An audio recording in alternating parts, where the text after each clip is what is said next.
Rabia school teacher تھی، مگر شادی کے بعد جیسے ہی اسے جو بھی اس کو تنخواہ ملتی تھی ساری تنخواہ اپنے قبضے میں لے لیتی تھی۔ آخرکار رابعہ نے فیصلہ کیا کہ بس بہت برداشت کر لیا، سسرال والوں نے تو مجھے مفت کی ATM مشین سمجھا ہوا ہے۔ اگلی صبح ناشتے کا وقت ہوا تو دیکھا چولہا ٹھنڈا پڑا تھا، جسے دیکھتے ہی ساس تلملا اٹھی اور زور زور سے آوازیں دینے لگی کہ رابعہ کہاں مر گئی ہو تم؟ کیا ناشتہ تمہاری ماں بنانے آئے گی؟ تبھی بہو کا جواب سن کر ایک دم گھر میں سناٹا چھا گیا اور ساس کا منہ کھلے کا کھلا رہ گیا، کیونکہ رابعہ نے کہا کہ آج میرا نام رابعہ ہے اور میں اپنے ماں باپ کی اکلوتی بیٹی تھی۔ میں بہت زیادہ خوبصورت تھی، پڑھی لکھی تھی، گھر سنبھالنا بھی جانتی تھی، مجھ میں کسی چیز کی کوئی کمی نہیں تھی۔ اس کے علاوہ میرے پاس ایک ایسا ہنر بھی تھا جس کی ہر کوئی تعریف کرتا تھا، وہ میں بہت اچھے کپڑے سی لیتی تھی۔ نئے نئے ڈیزائنز بنانا اور اپنے ہاتھ سے خوبصورت سوٹ تیار کرنا مجھے بہت پسند تھا۔ لوگ اکثر میری تعریف کرتے ہوئے کہتے تھے کہ جس گھر میں بھی تو یہ جائے گی وہاں خوشیاں اور رونقیں لے کر جائے گی۔ جب میری شادی کی عمر ہوئی تو میرے لیے رشتے آنا شروع ہو گئے۔ اس وقت تک میں ایک اسکول میں نوکری کر رہی تھی، میں انگلش ٹیچر تھی اور اسکول والے مجھے ہر مہینے 45,000 روپے کی تنخواہ دیتے تھے۔ اس نوکری سے مجھے بہت محبت تھی، بچوں کو پڑھانا مجھے بہت دل سے پسند تھا اور میری محنت کی وجہ سے اسکول والے بھی مجھ سے بہت خوش رہتے تھے۔ سب سے اچھی بات یہ تھی کہ میری امی ابو نے کبھی بھی مجھ سے 1 روپیہ نہیں لیا، میری پوری تنخواہ میرے اپنے پاس رہتی تھی۔ میں اپنے لیے خوبصورت سوٹ بنواتی بھی تھی اور کئی بار خود بھی سی لیتی تھی۔ جب دل چاہتا نیا موبائل خرید لیتی تھی، کبھی اپنے دوستوں کے ساتھ آئس کریم کھانے چلے جاتی تھی، کبھی شاپنگ کر لیتی تھی۔ میری زندگی بہت سکون سے گزر رہی تھی، نہ کسی چیز کی فکر تھی اور نہ کسی قسم کی پریشانی۔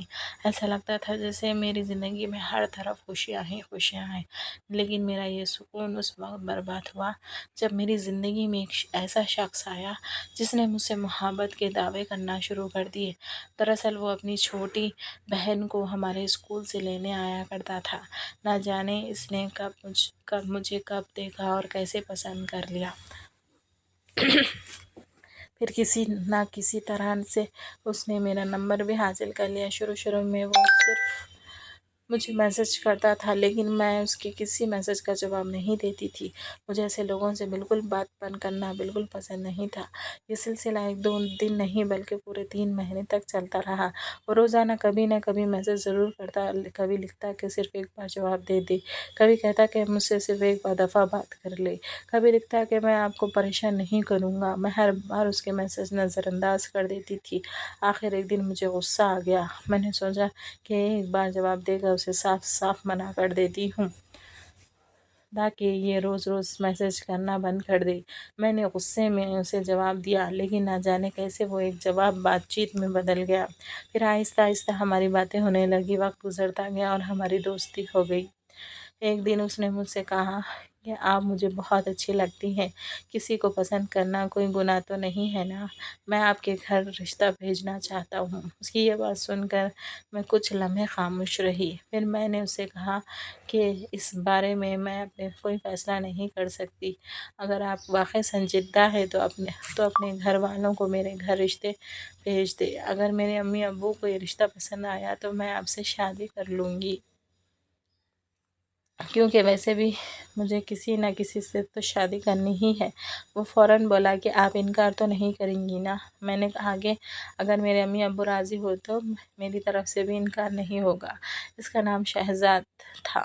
وہ شکل و صورت کا بہت اچھا تھا، گفتگو بھی بڑی شائستگی سے کرتا تھا۔ اس نے مجھے اپنے گھر والوں کے بارے میں بھی سب کچھ بتایا تھا۔ اس نے کہا کہ اس کی ایک چھوٹی بہن ہے جو میری اسکول میں 8ویں جماعت میں پڑھتی ہے، ایک بڑی بہن ہے، ایک سب سے بڑی بہن ہے جس کی شادی ہو چکی ہے، امی ابو ہے، ایک چھوٹا بھائی بھی ہے۔ چند دن بعد شہزاد نے باقاعدہ اپنے گھر والوں کے ذریعے میرے گھر رشتہ بھیج دیا۔ میرے امی ابو کو یہ رشتہ پہلی نظر میں بھی بہت مناسب لگا۔ لڑکا اچھی نوکری کرتا تھا، ان لوگوں کا اپنا گھر تھا، اپنی گاڑی تھی، اگرچہ گھر صرف 5 مرلے کا تھا لیکن اسے ڈبل سٹوری بنا کر بہت خوبصورتی سے تیار کیا گیا تھا۔ ہر چیز صاف ستھری اور ترتیب سے تھی۔ ابو نے شہزاد سے کہا کہ وہ اپنی فیملی کو ہمارے گھر لے آئے تاکہ سب لوگ ایک دوسرے سے مل لیں۔ چند دن بعد وہ لوگ ہمارے گھر آئے۔ انہوں نے آنے میں کسی قسم کی کوئی کمی نہیں چھوڑی، بہت نہایت ہی اچھے انداز میں آئے تھے، ان کا رویہ بھی بہت اچھا تھا۔ میری ساس میرے سامنے بیٹھی اور مجھے غور سے دیکھنے لگی، پھر مسکرا کر بولی، ماشاء اللہ آپ کی بیٹی تو بہت خوبصورت ہے۔ پھر انہوں نے میری طرف دیکھ کر پوچھا، بیٹا آپ کیا کرتی ہیں؟ میں نے ادب سے جواب دیا، جی میں اسکول میں پڑھاتی ہوں۔ انہوں نے فوراً اگلا سوال کیا، کتنی تنخواہ ہے تمہاری؟ میں نے کہا، جی 45,000 روپے۔ یہ سنتے ہی وہ حیران ہو گئی اور بولی، اسکول والے تو ہماری بیٹی سے بہت زیادہ فیس لیتے ہیں، ہماری بیٹی بھی اس اسکول میں پڑھتی ہے، تنخواہ تو واقعی کم نہیں ہے۔ میں نے مسکرا کر کہا، جی انگلش ٹیچر کی تنخواہ اتنی ہی ہوتی ہے، باقی ٹیچرز کی تو اس سے بھی کم ہے۔ وہ بولی، اچھا چلو یہ تو اچھی بات ہے، اگر آگے چل کر تنخواہ اور بھی بڑھ جائے گی۔ میں نے کہا، جی جب میں پڑھانا شروع کیا تھا تو میری تنخواہ صرف 25,000 تھی، پھر 6 مہینے کے بعد 5,000، پھر بڑھتے 5,000 روپے بڑھتے گئے اور اب 45,000 تک ہو چکے ہیں۔ وہ خوش ہو کر بولی، واہ یہ تو بہت اچھی بات ہے۔ پھر انہوں نے پوچھا، اچھا یہ بتاؤ اپنے پیسوں کا کیا کرتی ہو؟ اس سے پہلے کہ میں جواب دیتی میری امی بول پڑی، ہم نے آج تک اس سے 1 روپیہ بھی نہیں لیا، یہ اپنی کمائی اپنے ہی اوپر خرچ کرتی ہے۔ سن کر وہ سب ایک دوسرے کی طرف دیکھ کر مسکرانے لگے۔ پھر انہوں نے کہا، ہمیں تو آپ کی بیٹی بہت پسند ہے، اب آپ لوگ ہمارے گھر آ جائیے، ہمارے گھر بار دیکھ لے، پھر آرام سے فیصلہ کر لیجیے گا۔ اس دن کے بعد جب وہ لوگ واپس چلے گئے تو رات کو ہم نے تینوں ایک ساتھ بیٹھ کر کھانا کھا رہے تھے۔ ابو نے کھاتے ہوئے کہا، مجھے تو لوگ بہت اچھے لگے، لیکن کافی مناسب لوگ معلوم ہوتے ہیں۔ امی نے کہا، ہاں پہلی ملاقات اس لیے زیادہ باتیں نہیں ہوئی، لیکن میں نے ایک چیز نوٹ کی ہے کہ انہوں نے زیادہ تر باتیں رابعہ کی تنخواہ کے بارے میں ہی کی اور کسی چیز کی نہیں۔ میں اتنا نہیں پوچھا۔ ابو مسکرا کر بولا، ارے یہ بھی تو کوئی چھوٹی بات نہیں ہے، آج کل کے زمانے میں ایک لڑکی عزت والی نوکری کرتی ہے، 45,000 روپے کماتی ہے تو لوگ ضرور حیران ہیں۔ میں نے امی کی طرف دیکھ کر کہا، ہاں امی، آج کل ٹیچنگ میں اتنی تنخواہ آسانی سے نہیں ملتی، پھر کمانے والی لڑکی کا اپنے سسرال الگ ہی رعب ہوتا ہے۔ آپ چونکہ ہاؤس وائف ہے اس لیے شاید ان باتوں کو اتنا محسوس نہیں کرتی۔ آپ صرف مسکرا کر خاموش ہو گئی۔ چند دن بعد ہم لوگ بھی ان کے گھر گئے، ان کا گھر ہمیں بہت پسند آیا، سب لوگ بھی اچھے لگے۔ ہر چیز دیکھنے اور سمجھنے کے بعد آخرکار دونوں خاندانوں نے خوشی خوشی ہمارا رشتہ طے کر دیا۔ شادی کے بھی بہت اچھے طریقے سے ہوئی، نہ کہ ان لوگوں نے کوئی عجیب رسم رواج کی بات کی اور نہ ہی کسی غیر ضروری رسم و رواج پر زور دیا۔ میری کوئی بہن بھی نہیں تھی جو دودھ پلائی کی رسم کرے، اس لیے سب کچھ بہت سادگی اور خوشی کے ساتھ ہو، اور یوں میری اور شہزاد کی شادی ہو گئی۔ شادی کے بعد ہم دونوں بہت خوش تھے، ہر گزرتا دن نئی خوشیاں لے کر آ رہا تھا۔ ہنی مون پر جانے کی بات ضرور ہوئی، لیکن فی الحال ہماری ایسی کوئی منصوبہ بندی نہیں تھی۔ اس کی سب سے بڑی وجہ میری نوکری تھی۔ میری چھٹیاں بہت کم تھیں، میں نے صرف 10 دن کی چھٹی لی تھی، ان میں سے 3 دن میرے مائکے میں گزر گئے، جبکہ باقی 1 ہفتہ سسرال میں گزرا۔ اب پیر کے دن مجھے دوبارہ اسکول جانا تھا۔ پیر کی صبح میں جلدی اٹھ کے تیار ہو رہی تھی کہ میری ساس میرے پاس آئی اور بولی، بیٹا شام کو تم سے کچھ میٹھا بنوائیں گے، 1 ہفتہ ہو گیا ہے شادی کو۔ میں نے مسکرا کر کہا، جی ضرور، میں اسکول سے آ کر بنا دوں گی۔ وہ خوش ہو گئی اور میں اسکول چلی گئی۔ اسکول پہنچی تو سب ساتھی ٹیچرز میرے ارد گرد جمع ہو گئے، ہر کوئی یہی پوچھ رہا تھا کہ شادی کے بعد زندگی کیسی گزر رہی ہے، سسرال والے کیسے ہیں، شوہر کیسا ہے۔ میں بھی مسکرا کر سب کو یہی بتاتی رہی کہ میں بہت خوش ہوں، میرا شوہر بہت اچھا ہے، ساس سسر بھی اچھے ہیں، گھر کا ماحول بھی اچھا ہے۔ ابھی تک تو سب کچھ بالکل ٹھیک چل رہا ہے۔ اسکول سے چھٹی ہوئی تو میں سیدھی گھر آ گئی، کپڑے بدلے اور فوراً کچن جا کر میٹھا بنانا شروع کر دیا۔ سب نے بہت شوق سے کھایا اور میری تعریف بھی کی۔ بس اسی دن سے آہستہ آہستہ کچن کی ذمہ داری میرے اوپر آ گئی۔ صبح کے وقت تو میں گھر میں ہوتی ہی نہیں تھی کیونکہ مجھے اسکول جانا ہوتا تھا، لیکن شام کو واپس آتے ہی میرا سارا کام میں سنبھال لیتی تھی، شام کی چائے بنا دیتی تھی، رات کا کھانا تیار کر دیتی تھی، اگر برتن پڑے ہو تو وہ بھی دھو دیتی تھی، گھر میں کوئی چھوٹا موٹا کام رہ جاتا وہ بھی کر دیتی تھی۔ اتوار کے دن کپڑے دھونے کی مشین بھی میں ہی چلاتی تھی تاکہ گھر والوں کو آرام رہے۔ اگر دیکھا جائے تو ایک نوکری کرنے والی لڑکی ہونے کے باوجود مجھ سے زیادہ کافی زیادہ کام دیا جا رہا تھا۔ کئی بار جسم بری طرح تھک جاتا تھا۔ اسکول صبح جانا، پھر پورا دن بچوں کو پڑھانا، پھر واپس آ کے گھر کے کام کرنا آسان نہیں تھا، لیکن پھر بھی میں خود ہی اپنے دل کو سمجھا لیتی تھی۔ میں سوچتی تھی کہ اگر میں کام نہیں کروں گی تو شاید مجھے عزت نہ ملے گی، اس لیے جتنا مجھ سے ہو سکتا تھا میں خاموشی سے کرتی رہتی تھی۔ نہ کہ کبھی کسی سے شکایت کی اور نہ ہی کسی کو تھکن کا احساس ہونے دیا۔ میری شادی 6 یا 7 تاریخ کو ہوئی تھی، اس لیے شادی سے پہلے جو بھی تنخواہ مجھے ملی تھی وہ اپنے اوپر خرچ کر چکی تھی۔ اس میں میں نے شادی کی کافی خریداری کی تھی، اپنے گھر میں اپنے کپڑے بنوائے تھے، کچھ چیزیں اپنے لیے خریدی تھی۔ اب اگلی تنخواہ آنے والی تھی اس میں صرف 2-3 دن باقی تھے۔ ایک دن میں کچن میں کھڑی کام کر رہی تھی، باہر ڈرائنگ روم میں میری ساس فون پر کسی عورت سے بات کر رہی تھی۔ اس کی آواز صاف سنائی دے رہی تھی، وہ کہہ رہی تھی، میں نے ایک بہت خوبصورت جوڑا دیکھا ہے، آج تک میں نے 30,000 کا جوڑا نہیں پہنا ہے، لیکن اس دفعہ ضرور پہنوں گی۔ فون سے دوسری عورت کی ہنستے ہوئے آواز آئی، کیا بات ہے، اس دفعہ میری لاٹری لگ گئی ہے کیا؟ میری ساس بھی ہنس کر بولی، لاٹری ہی سمجھ لو۔ میں نے ان کی باتوں پر زیادہ دھیان نہیں دیا، میں خاموشی سے اپنا کام کرتی رہی اور پھر وہ بات میرے ذہن سے نکل گئی۔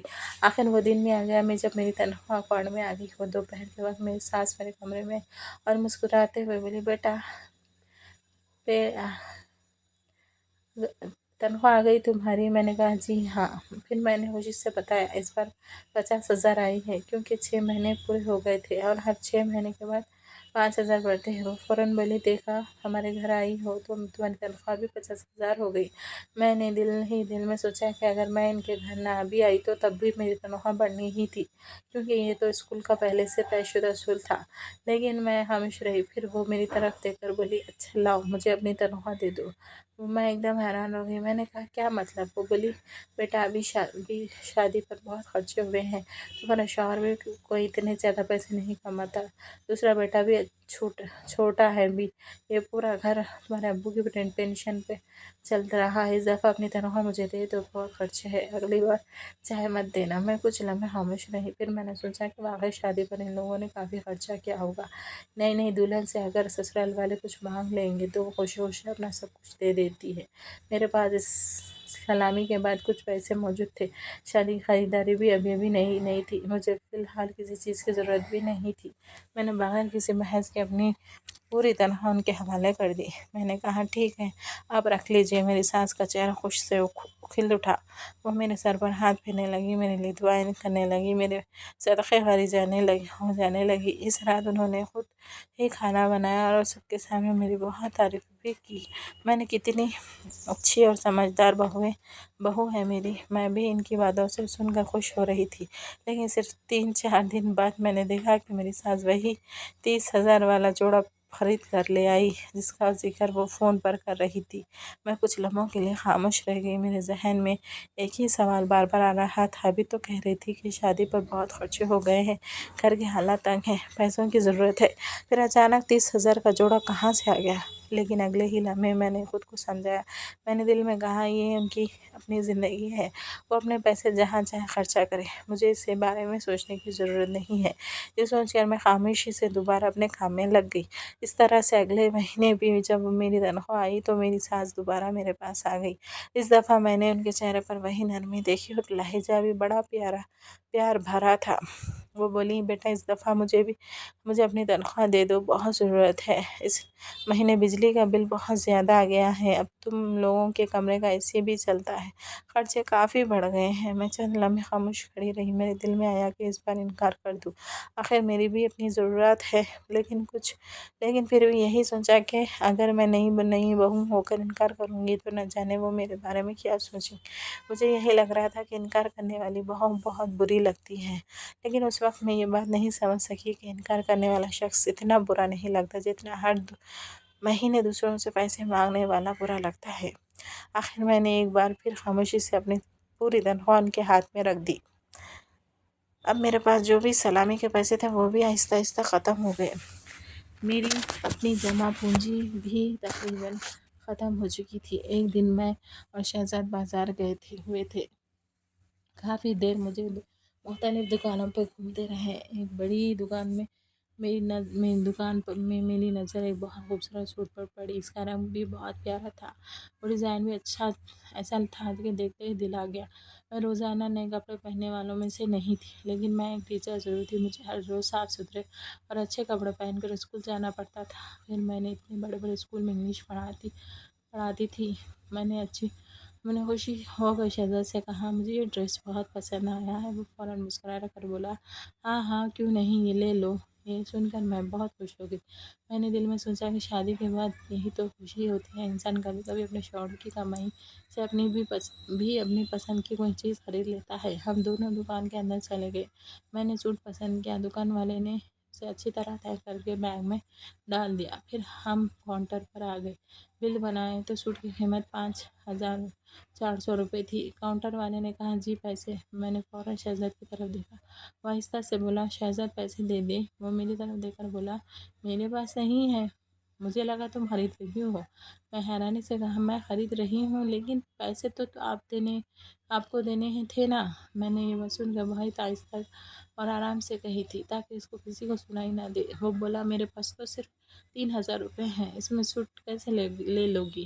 واپسی پر پیٹرول بھی ڈلوانا ہے، گھر بھی جانا ہے۔ امی نے 2 کلو دودھ کی بھی منگوایا ہے۔ اس کی بات سن کر میرے دل جیسے بیٹھ گیا۔ میں دل ہی دل میں سوچنے لگی، اگر تمہارے جیب میں صرف 3,000 روپے تھے تو پھر مجھے بازار کیوں لے آئے؟ مجھے ہی پہلے بتا دیتے، میں کسی چیز کو دل لگا کر نہیں دیکھتی تھی نا۔ میں خاموشی سے دکان والے کی طرف دیکھا اور کہا، بھائی یہ واپس رکھ لے۔ دکان والے نے شاید ہماری کیفیت سمجھ لی تھی۔ وہ مسکرا کر بولا، کوئی بات نہیں باجی، پھر کبھی لے جائیے گا۔ ہم دونوں خاموشی سے دکان سے باہر نکل آئے۔ واپسی کے راستے میں شہزاد نے پہلے 2 کلو دودھ خریدا، پھر ایک پیٹرول پمپ پر جا کر گاڑی رکوائی اور صرف 1,000 روپے کا پیٹرول ڈلوایا۔ میں نے حیرانی سے پوچھا، اتنی بڑی گاڑی میں صرف 1,000 روپے کا پیٹرول ڈلواتے ہو؟ وہ بے بسی سے بولا، اور پیسے ہی نہیں ہیں۔ میں خاموش ہو گئی۔ رات ہوئی تو اچانک میرا انٹرنیٹ پیکیج ختم ہو گیا۔ میں نے شہزاد سے کہا، میرا مہینے والا پیکیج ختم ہو گیا ہے، آج آخری تاریخ ہے اور ابھی تو ختم ہوا ہے۔ وہ بولا، میرے پاس تو پیسے نہیں ہیں، سب دکانیں بھی بند ہوگی، کہاں سے جا کر کرواؤ گی؟ میں نے کہا، اکاؤنٹ سے خریدے۔ وہ بولا، میرے اکاؤنٹ میں بھی تو پیسے نہیں ہیں۔ میں نے حیرانی سے کہا، میں نے خود ہی کہا، میں تو ہمیشہ اپنے اکاؤنٹ سے لے کر ہی کرا لیتی ہوں، لیکن اس دفعہ میرے اکاؤنٹ میں بھی پیسے نہیں ہیں۔ وہ بولا، تمہارے پیسے کہاں گئے؟ میں نے سیدھا جواب دیا، آپ کی امی کو دے دیے۔ یہ سنتے ہی وہ بالکل خاموش ہو گیا، کچھ لمحوں تک اس نے ایک لفظ بھی نہیں کہا۔ پھر آہستہ سے بولا، فی الحال میرے اکاؤنٹ میں کچھ بھی نہیں ہے۔ میں نے کہا، تو پھر میں کیا کروں؟ وہ بولا، 2 دن تو رہ ہی گئے ہیں، جب مہینے کی تنخواہ آئے گی تب کر لینا۔ میں نے کہا، تنخواہ 1 تاریخ کو تھوڑی ملتی ہے، 2 یا 3 تاریخ کو ملتی ہے۔ کیا میں پورا ہفتہ فون استعمال نہ کروں؟ میرے اسکول کا ٹیچرز کا گروپ ہے، بچوں کا الگ گروپ ہے، روزانہ وہاں ضروری پیغامات آتے ہیں، مجھے یہ اعلان کرنا ہوتا ہے، میرا تو کام ہی رک جائے گا۔ وہ بے بسی سے بولی، یار میرے پاس پیسے نہیں ہیں، اب کہاں سے لاؤں؟ کیا اس وقت بھیک مانگنے چلا جاؤں؟ اس کی یہ بات سن کر مجھے اچانک بہت غصہ آیا۔ میں نے مزید کچھ نہیں کہا، خاموشی سے کمرے سے باہر آ گئی۔ میرے پاس صرف اتنے بیلنس کے پیسے تھے کہ میں اپنے ابو کو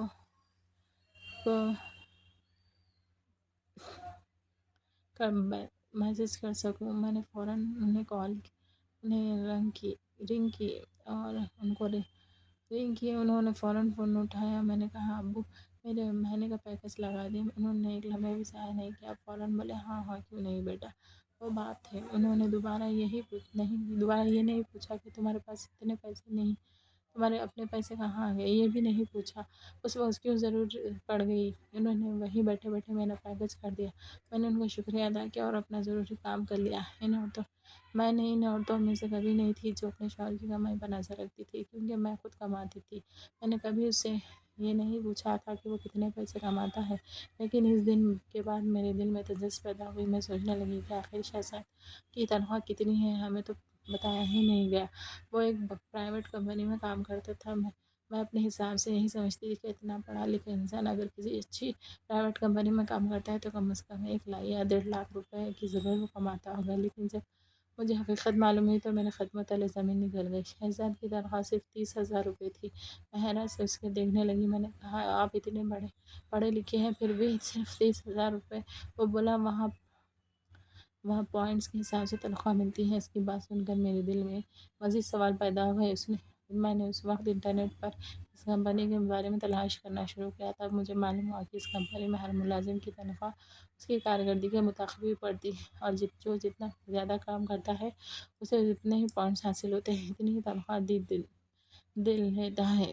بہت سے لوگ اس کمپنی میں 1 لاکھ بھی زیادہ کما رہے ہیں، لیکن کچھ 1.5 لاکھ بھی تک پہنچ چکے ہیں۔ تب مجھے سمجھ آیا کہ مسئلہ کمپنی کا نہیں، مسئلہ تو شخصیت کی اپنی سستی ہے۔ وہ دفتر تو جاتا ہے، لیکن شاید وہاں جا کر صرف وقت گزارتا ہے، زیادہ محنت نہیں کرتا، اور نہ ہی اپنی کارکردگی بہتر بنانے کی کوشش کرتا ہے۔ اس لیے اسے صرف بنیادی تنخواہ ملتی ہے، جہاں باقی لوگ اپنی محنت سے اتنا زیادہ کما رہے ہیں۔ اب میں دل ہی دل میں فیصلہ کر لیا تھا کہ اس مہینے اپنی تنخواہ کسی صورت میں ساس کو نہیں دوں گی۔ میں سوچ رہی تھی کہ اب تک تو ان کے سارے مسئلے حل ہو چکے ہوں گے۔ آخر کار اب تک ہر مہینے کوئی نہ کوئی مجبوری نکلتی رہے گی۔ دوسری طرف میرے اپنے پیسے 1 روپیہ بھی نہیں بچا تھا میرے پاس۔ ابھی کچھ دن پہلے ہی مجھے اپنے ابو سے انٹرنیٹ پیکیج کروانا پڑا تھا۔ آج سے پہلے کبھی ایسا نہیں ہوا تھا کہ میں نے ان سے کہا ہو کہ میرا پیکیج کروا دے۔ میں ہمیشہ اپنے سارے خرچے خود اٹھاتی تھی۔ اس دن انہوں نے تو خاموشی میرا پیکیج کروا دیا تھا۔ وہ باپ تھے، شاید انہیں بالکل برا نہیں لگا ہوگا، لیکن مجھے بہت برا لگا۔ میں بار بار یہی سوچتی رہی کہ میں شادی شدہ ہوں، اچھی خاصی نوکری کرتی ہوں، پھر بھی مجھے اپنے باپ سے پیکیج کروانا پڑا۔ یہ بات میرے دل میں بہت بھاری تھی۔ جب اس مہینے تنخواہ آئی تو میری ساس حسب معمول میرے پاس آ گئی۔ میں نے ہمت کر کے کہا، امی اس دفعہ میں اپنی تنخواہ نہیں دے سکتی۔ آپ کا بیٹا بھی مجھے کوئی خرچہ نہیں دیتا، میرے پاس 1 روپیہ بھی نہیں بچتا۔ میری بات سنتے ہی ان کی آنکھوں میں آنسو آ گئے۔ وہ روتے ہوئے بولی، بیٹا میں تو تمہاری تنخواہ کی آس لگائے بیٹھی تھی، میں نے راشن بھی اٹھایا ہوا ہے، اگر تم تنخواہ نہیں دو گی تو گھر کیسے چلے گا، ہم کھائیں گے کیا؟ میں انہیں روتا ہوا دیکھ کر پریشان ہو گئی۔ میں سوچنے لگی کہ اگر واقعی گھر کا خرچ میری تنخواہ سے چل رہا ہے تو میں کیسے انکار کر دوں۔ آخرکار میرا دل پھنس گیا اور میں ایک بار پھر سے پوری تنخواہ ان کے ہاتھ پر رکھ دی۔ اس کے بعد تو یہ معمول بن گیا، ہر مہینے میری ساس کوئی نہ کوئی ایسی مجبوری بتا دیتی۔ کبھی بجلی کا بل زیادہ آ جاتا، کبھی راشن ختم ہو جاتا، کبھی کسی اور خرچے کا بہانہ بن جاتا، اور ہر مہینے میری پوری تنخواہ ان کے پاس چلی جاتی۔ ادھر مجھ سے پورے گھر کا کام بھی لیا جاتا۔ اسکول جاؤ، پھر واپس گھر آ کر کھانا بناؤ، چائے بناؤ، برتن دھو، کپڑے سنبھالو، اور اگر میں اسکول سے تھکی ہوئی واپس آئی تو کئی بار میرے لیے ڈھنگ کا کھانا بھی نہیں بچتا تھا۔ اب میرے دل میں ایک عجیب سا شک پیدا ہو چکا تھا۔ میں نے خاموشی سے ان کی باتوں اور خرچوں پر نظر رکھنی شروع کر دی۔ پھر ایک دن مجھے ایسی بات معلوم ہوئی جس نے میرے ہوش اڑا دیے۔ مجھے پتہ چلا کہ میری ساس نے 15 لاکھ روپے والی کمیٹی ڈالی ہے، ہر مہینے اس کی 30,000 روپے قسط جاتی ہے۔ تب مجھے سمجھ آیا کہ میری 50,000 کی تنخواہ میں سے 30,000 روپے تو وہ سیدھے کمیٹی میں جمع کروا دیتی ہے اور باقی 20,000 اپنے پاس رکھ لیتی ہے۔ مجھے یہ بھی معلوم ہوا کہ اس کمیٹی میں دوسرے نمبر پر نکل چکی ہے۔ ان کی کمیٹی دوسرے نمبر پر نکل چکی ہے۔ اس کمیٹی کے پیسوں سے انہوں نے اپنی شادی شدہ بیٹی کو سونے کا خوبصورت سیٹ بنوا کر دیا ہے، اپنے لیے مہنگا موبائل خرید لیا، قیمتی کپڑے خرید لیے، اور اپنے لیے بھی سونے کے زیورات بنا لیا۔ اس دن مجھے حقیقت سمجھ آئی، اور وہ میری تنخواہ سے گھر نہیں چلا رہی تھی، وہ میری کمائی سے خود اپنے خواب پورے کر رہی تھی، اپنی خواہشیں پوری کر رہی تھی، اور اپنی بیٹیوں پر پیسہ خرچ کر رہی تھی۔ ایک دن میں اسکول سے معمول سے کافی دیر واپس آئی۔ گھر پہنچتے شام ہو چکی تھی۔ صبح جلدی سے صرف ہلکا سا ناشتہ کیا۔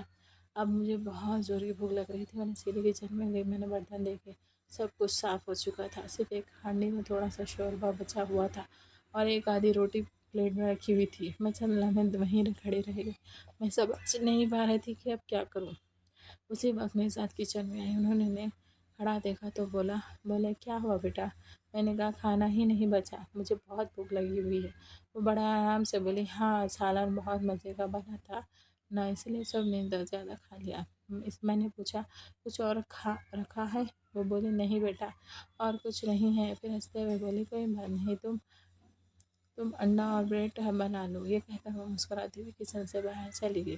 میں خاموشی سے انڈا بنایا، بریڈ سینکی اور پھر اکیلی بیٹھ کر کھانے لگی۔ پہلا نوالا بھی منہ میں ڈالا ہی تھا کہ نہ جانے کیوں میری آنکھوں سے آنسو بہنے لگے۔ میں خود بھی نہیں سمجھ سکی کہ میں کیوں رو رہی ہوں، شاید اس لیے کہ میرے ساتھ آج تک ایسا نہیں ہوا تھا، اپنے میکے میں بھی نہیں، اور میں آج اس گھر میں جہاں تھی، جہاں میں نے دن رات کام کرتی تھی اپنی پوری تنخواہ بھی دے دیتی تھی، اس کے باوجود میرے لیے پورا کھانا بھی نہیں بچتا تھا۔ کچھ دن بعد میں نے اپنے شہزاد سے کہا، آپ مجھے ہر مہینے کچھ خرچ دیا کرے۔ وہ فوراً بولا، تم تو مجھ سے زیادہ کماتی ہو، پھر میں تمہیں خرچہ کیوں دوں؟ میں نے کہا، عورت چاہے اربوں روپے بھی کماتی ہو، پھر بھی اس کا خرچہ دینا مرد کی ذمہ داری ہے۔ وہ فوراً بولا، اب مجھے اس فرض اور حق نہ سمجھو، جب میرے جیب میں پاس کروڑوں ہوں گے تب دے دیا کروں گا۔ میں نے اسے کہا، کروڑوں کیسے ہوں گے، آپ تو ٹھیک سے کام ہی نہیں کرتے۔ بس اسی بات پر ہماری تلخ بحث شروع ہو چکی۔ وہ غصے میں بولا، صحیح کہتے ہیں لوگ، نوکری کرنے والی عورتوں سے شادی نہیں کرنی چاہیے، تم جیسی عورتوں کو اپنے پیسوں کا غرور ہوتا ہے۔ میں نے بھی فوراً جواب دیا، ایسا غرور؟ شادی کی 7 مہینے ہو گئے ہیں، میرا ہاتھ بالکل خالی ہو چکا ہے، میرے پاس 1 روپیہ بھی نہیں بچتا۔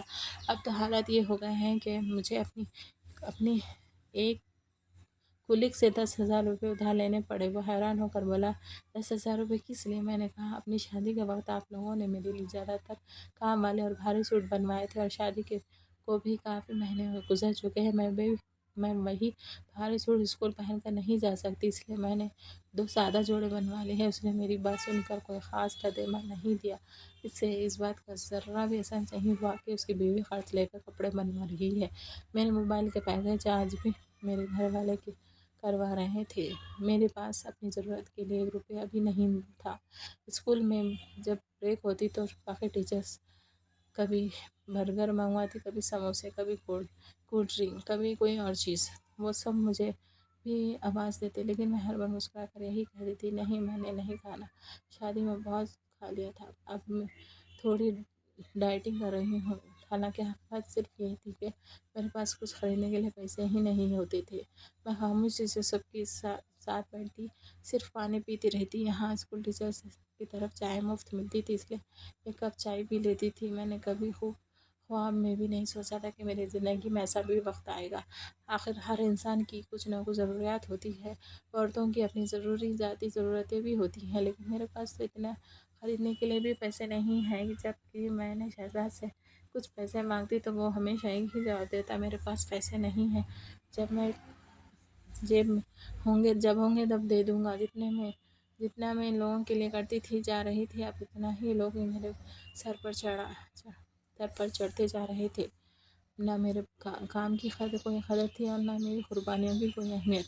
ایک دن صبح سویرے ساس نے مجھے آواز دی، بولی، بیٹا، اب تم صبح ناشتہ بنا کر جایا کرو، ویسے بھی تم صبح جلدی جاگتی ہو، پورے گھر کا ناشتہ بنا دو۔ میں نے ان کی طرف دیکھا اور خاموشی سے سر ہلا دیا۔ اس گھر میں ہم 7 لوگ رہتے تھے، اب روزانہ 7 لوگوں کا ناشتہ بھی میری ذمہ داری بن گیا۔ پہلے میں 7 بجے اٹھتی تھی اور آرام سے تیار ہوتی تھی، 8 بجے اسکول کے لیے نکل جاتی تھی، لیکن اب مجھے صبح 6 بجے اٹھنا پڑتا تھا۔ 1.5 گھنٹہ صرف ناشتے کی تیاری میں گزر جاتا، کسی کے لیے پراٹھے، کسی کے لیے آملیٹ، کسی کے لیے چائے، کسی کے لیے انڈے، کسی کے لیے الگ پسند، ہر ایک کی الگ فرمائش۔ جب تک سب کا ناشتہ تیار ہو جاتا، میرے جسم سے آدھی طاقت نکل چکی ہوتی تھی۔ میں جلدی خود تیار ہو کر اسکول کے لیے نکلتی۔ میں صبح ہی اتنی تھک جاتی تھی کہ پورا دن میرا موڈ خراب ہو رہتا، پڑھاتے ہوئے بھی کئی بار سر بھاری محسوس ہوتا۔ دل میں ایک بات بار بار آتی تھی کہ جو لوگ یہ سمجھتے ہیں کہ اگر آپ کے کسی پر پیسے خرچ کریں تو وہ آپ کی عزت کریں گے، لیکن دنیا کے سب سے بڑے بیوقوف لوگ ہوتے ہیں وہ۔ ہر مہینے اپنی تنخواہ دے رہی ہوں، گھر کا کام کر رہی ہوں، صبح ناشتہ بھی، شام کا کھانا، برتن، کپڑے بھی، اس کے باوجود میری عزت کے وجہ صرف طعنے ملتے ہیں۔ اب تو میری ساس معمولی باتوں پر مجھے ڈانٹ رہی تھی، کبھی کہتی تھی، تمہارے گھر والوں نے تم سے نوکری تو کروا لی لیکن تمہیں کچھ سکھایا نہیں۔ کبھی پراٹھے دیکھ کر کہتی کبھی یہ کیسا پراٹھا ہے، کبھی انڈا دیکھ کر کہتی یہ کیسا انڈا بناتی ہو۔ حالانکہ وہ اپنی 2 بیٹیوں کو اس گھر میں رہتی تھی، لیکن وہ دونوں کسی قسم کا کام نہیں کرتی تھی۔ انہیں کبھی کسی سے کوئی نہیں کرتا تھا۔ شہزاد کا رویہ بھی بدلتا جا رہا تھا۔ اب وہ معمولی بات پر جھگڑنے لگا، غصے میں جو منہ میں آتا بول دیتا ہر جگہ اور ہر جگہ۔ آخرکار میں نے بات ضرور کہتا، تم نوکری کرنے والی لڑکی ہو اس لیے تمہارا دماغ خراب ہے، کوئی بات نہیں، ایک دن سب ٹھیک ہو جائے گا۔ اس کی یہ بات میرے دل پر تیر کی طرح لگتی تھی۔ اس دن میں کچن میں پانی لینے جا رہی تھی، ڈرائنگ روم سے شہزاد اور میری ساس کی ہنسی، شہزاد کی سانس آواز آ رہی تھی ہنسنے کی۔ میں بے اختیار رک گئی۔ شہزاد ہنستے ہوئے کہہ رہا تھا، بیوی تو میں ڈھونڈ کر لایا تھا لیکن مزے تو آپ کے لگے ہوئے ہیں۔ یہ سن کر میری ساس زور سے ہنسنے لگی، پھر بولی، تو پھر کیا ہوا، ہم نے تو تمہیں اپنی من پسند کی شادی کرنے دی ہے، اب تو تمہیں مزید کرو۔ شہزاد بولا، اچھی تو ہے، خوبصورت بھی ہے لیکن زبان سے بہت تیز ہے اس کی۔ میری ساس نے بڑی اطمینان سے کہا، کوئی بات نہیں، وہاں بھی قابو پر آ جائے گی۔ یہ کہہ کر دونوں نے ایک دوسرے کے ہاتھ پر ہاتھ رکھ کر زور زور سے ہنسنے لگے۔ میں دروازے کے پیچھے کھڑی یہ سب سن رہی تھی۔ ایسا لگا جیسے کسی نے میرے دل پر بہت زور چوٹ ماری ہو۔ اس لمحے میرے اندر کچھ بدل گیا۔ میں نے پہلی بار خود سے سوال کیا، اگر میں سب کچھ جانتے ہوئے بھی ان لوگوں کا ظلم کا شکار رہی تو پھر میری پڑھائی کا کیا فائدہ، میرے شعور کا کیا فائدہ، میں کس بات کی پڑھی لکھی عورت ہوں۔ میں نے ان لوگوں کے لیے صرف پیسے کمانے والی ایک ATM مشین بن کر رہ گئی ہوں۔ اس دن میں نے دل ہی دل میں یہ فیصلہ کر لیا، اب مزید ایسا نہیں چلے گا، اب مجھے کچھ نہ کچھ کرنا ہوگا۔ وہ رات شاید میری زندگی کی سب سے لمبی رات تھی۔ میں بستر پر لیٹی رہی لیکن میری آنکھوں میں نیند نہیں تھی۔ کبھی چھت کو دیکھتی، کبھی کروٹ بدلتی، کبھی اپنے ساتھ ہونے والی بات کو یاد کرتی، اپنی پہلی تنخواہ اپنے ابو سے کروایا ریچارج، خالی پرس، ادھار کے کپڑے، بھوک میں کھایا ہوا انڈا اور بریڈ، ہر منظر ایک ایک کر کے میری آنکھوں کے سامنے آ رہا تھا۔ آج تک میں نے اپنے امی ابو کو ایک لفظ بھی نہیں بتایا تھا کہ اس گھر میں میرے ساتھ کیا ہو رہا ہے۔ میں ہمیشہ یہی کہتی تھی کہ میں خوش ہوں، سب لوگ بہت اچھے ہیں، لیکن اب مجھے محسوس ہو رہا تھا کہ زیادہ دیر تک سچ یہ چھپنے والا نہیں تھا، کیونکہ اب جو ہونے والا تھا وہ صرف مجھے نہیں بلکہ سب کو معلوم ہونے والا تھا۔ آج ایک تاریخ تھی، صبح کا وقت تھا، میں ابھی سو رہی تھی کیونکہ ابھی میرے اسکول جانے کا وقت نہیں ہوا تھا۔ میں رات ہی کو فیصلہ کر لیا تھا کہ آج میں اپنے مقررہ وقت پر ہی اٹھوں گی، ہر روز کی طرح 2 گھنٹے پہلے نہیں جاؤں گی۔ میں بھی آنکھیں بند کیے لیٹی ہوئی تھی کہ اچانک میرے کمرے کے باہر زور زور سے آوازیں آنے لگی، رابعہ کہاں مر گئی؟ ناشتہ کیا تیرا باپ آ کر بنائے گا؟ ابھی تک سو رہی ہے، ناشتہ کب بنے گا؟ چھوٹی نے اسکول جانا ہے، سب کو بھوک لگی ہوئی ہے، جلدی باہر آ۔ میری ساس میرے کمرے کے دروازے کے سامنے کھڑی زور زور سے چلا رہی تھی۔ میں خاموشی سے ان کی آواز سنتی رہی۔ میرے ذہن میں صرف ایک ہی بات آ رہی تھی، یہ وہی عورت تھی جو روتے ہوئے ہر مہینے مجھ سے میری پوری تنخواہ مانگتی تھی۔ آج 1.5 سال گزر چکے ہیں اور اب بھی یہ حق محسوس ہونے لگا تھا کہ یہ وہ میرے دروازے کے باہر کھڑے ہو کر مجھ پر حکم چلائے۔ میں نے اندر ہی اندر کہا، اب اس کا کچھ بھی کرتی ہوں۔ اس نے فوراً باہر جانے کے بجائے آرام سے اٹھ کر نہایا دھویا تیار ہوئی، اپنا بیگ سنبھالا۔ یہ سوچ لیا تھا کہ آج ناشتے کی فکر نہیں کروں گی، اسکول جا کر ہی کچھ کھا لوں گی۔ ادھر میرے شوہر حسب معمول گہری نیند سو رہا تھا۔ وہ ایسا سو رہا تھا جیسے دنیا میں کچھ ہوا ہی نہ ہو۔ ساری رات موبائل پر ریلز دیکھنے کے بعد صبح اس کی ایسی نیند آتی تھی کہ اسے آس پاس کی کوئی آواز سنائی ہی نہیں دیتی۔ میں مکمل تیار ہو کر کمرے سے باہر نکلی۔ میری ساس بازو باندھے میرا انتظار کر رہی تھی۔ مجھے دیکھتے ہی بولی، بڑی بن ٹھن کر کہاں جا رہی ہے میڈم؟ پتہ نہیں تھا کہ تمہاری بڑی نند بھی رات کو آئی ہوئی ہے، صبح اٹھ کر ناشتہ کیوں نہ بنایا؟ اب کہاں جا رہی ہو؟ میں نے پوری خاموشی اور سکون سے کہا، اسکول جا رہی ہوں۔ پھر میں نے ان کی آنکھوں میں دیکھ کر کہا، اور اگر میں نے ناشتہ نہیں بنایا تو آپ لوگ خود تو بنا سکتے ہیں۔ میری یہ بات سن کر وہ چند لمحوں کے لیے بالکل خاموش رہ گئی۔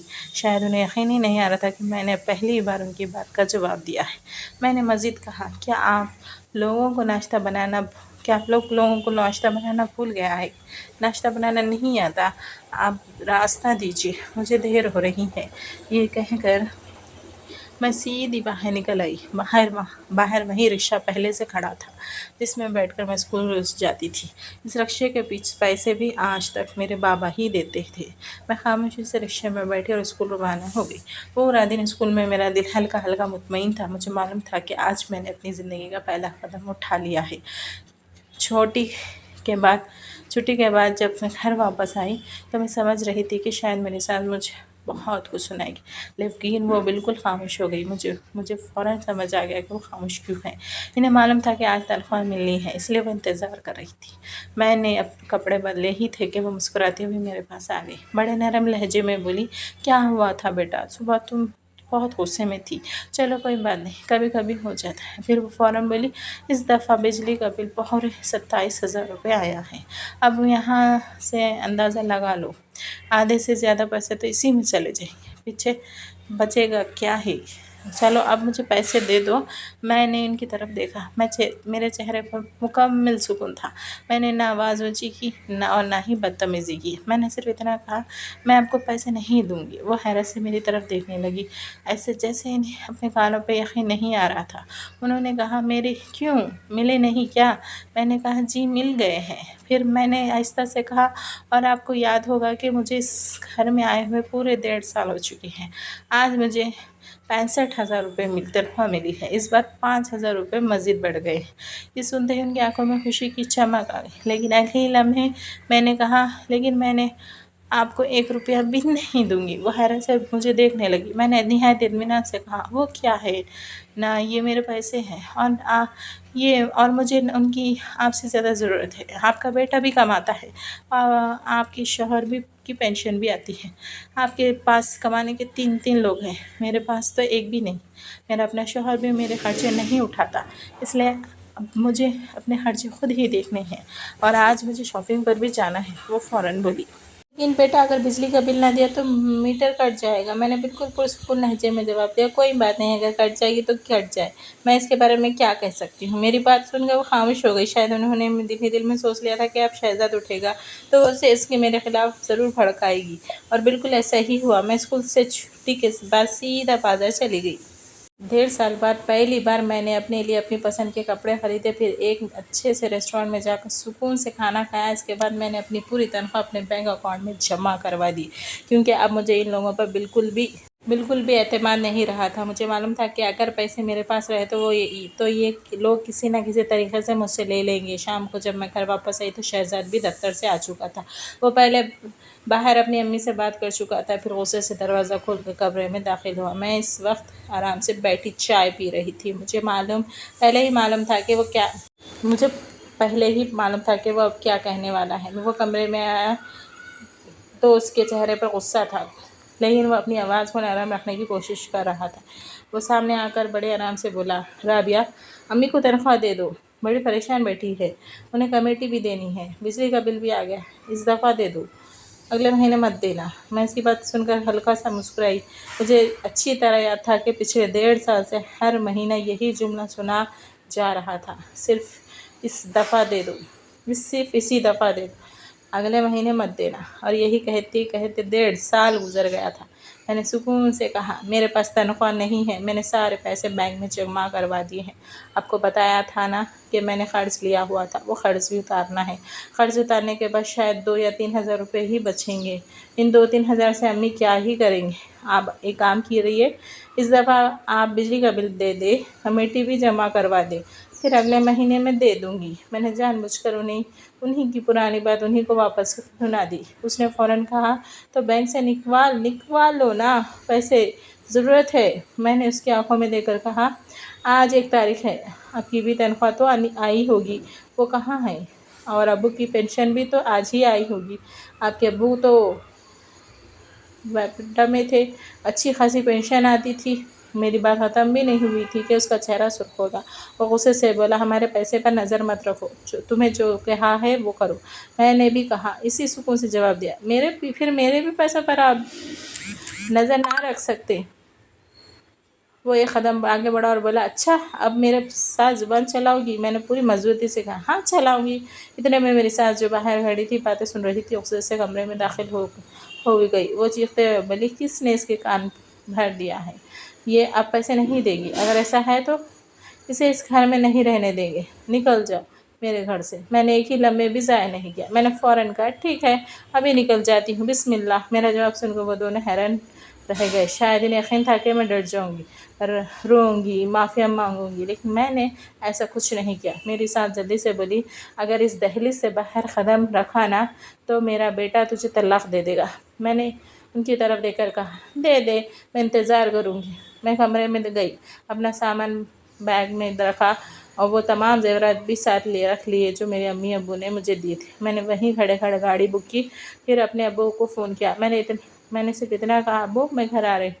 چند منٹ بعد میں اس گھر سے ہمیشہ کے لیے باہر نکل چکی تھی۔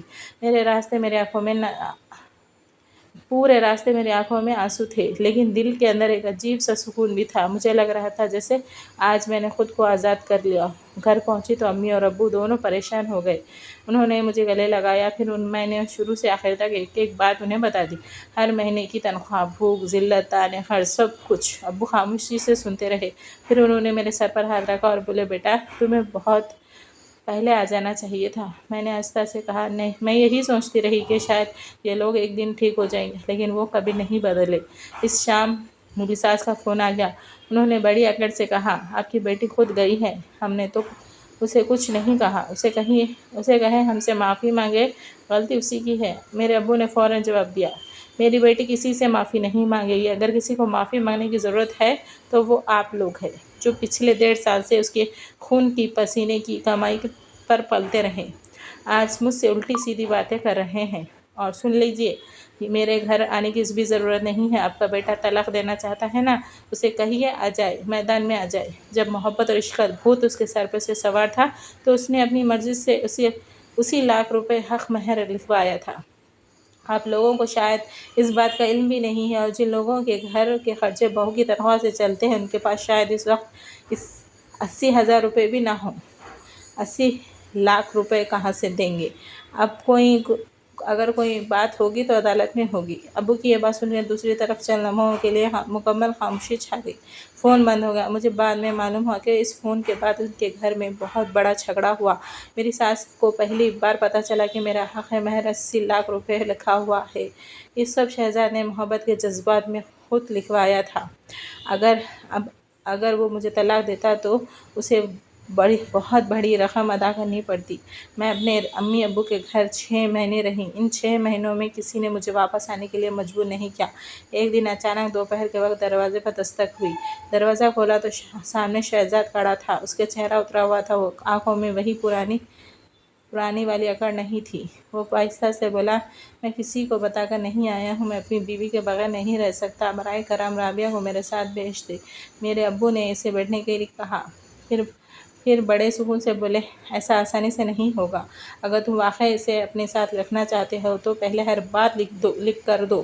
پہلی بات، اس کی کمائی پر تمہارا یا تمہارے گھر والوں کا کوئی حق نہیں ہوگا۔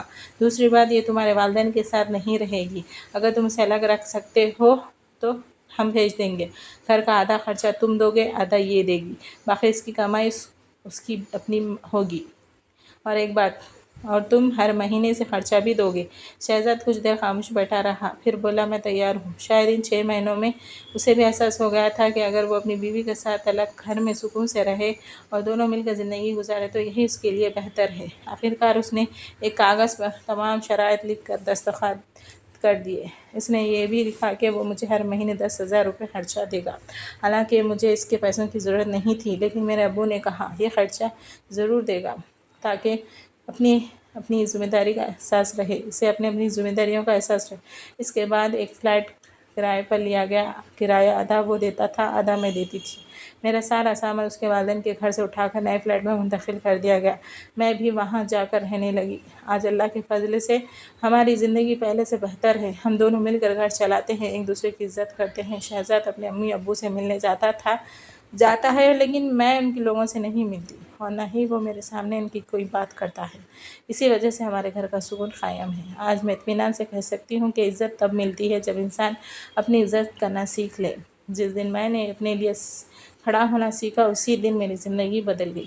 میرے ابو نے مجھے ایک اور بہت اہم بات سمجھائی، انہوں نے کہا بیٹا ابھی جلدی میں کوئی بڑا فیصلہ مت کرنا، پہلے حالات کو دیکھو، اس شخص کو دیکھو، اب وہ تمہارے ساتھ کیسے رہتا ہے، کیا واقعی بدل گیا ہے یا صرف وقتی طور پر ٹھیک ہوا ہے۔